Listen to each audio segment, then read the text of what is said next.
Oh yeah, baby.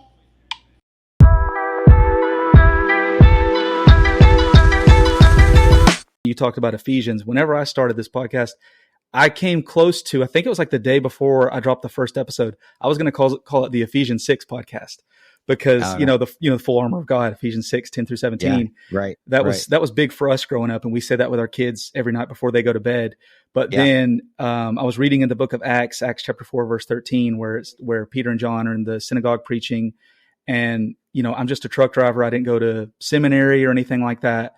But the way that Peter and John spoke, the people could tell that they were common uneducated men, but they spoke with boldness because they had been with Jesus. And so right then I'm like, okay, I'm called to do this. God's calling me to do this. God, you're going to have to give me the boldness because I can't do this by myself. And so like the vision that he's given me is just to try to push that point that we are all called to act like we all have something that only we can do. And so I really relate with what you guys are doing in terms of like the Every Joint Supply, because it's a group effort. It's a team effort. It's not just a one-man show. Right. No, that's so good. That's so good. Yeah. And it's funny. We started experiencing it more like when we had our home gathering, we started experiencing it a little bit more because we it was just a little different. We were, like I said, we come from like a Presbyterian background, very structured and all that. And then we went into like the home church gathering, and we still are in that today.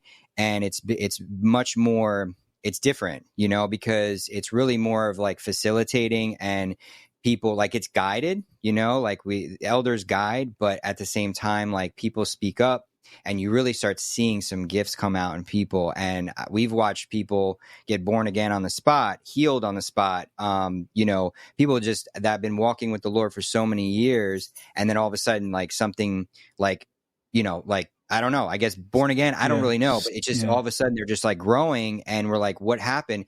It's because they're actually like using these gifts in the midst of a meeting like that, and the Holy Spirit's present.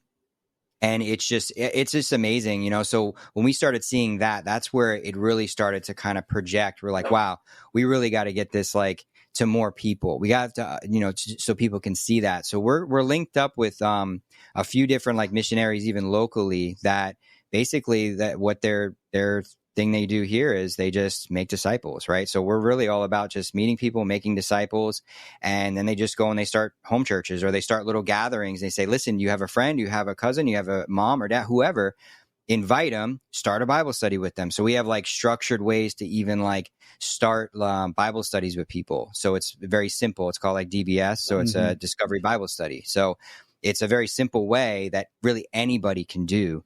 And you just, what does it say about God? What does it say about man? And how am I going to, act? What am I going to do? So doing it like that, we just watch people too. We're like, wait, I can read the Bible, and there's just people that really get intimidated by it. They're like, I don't know how, for years, some family members like, I don't know how to read that. Like, I don't know the Bible like you. And I don't like, no, it shouldn't be like this,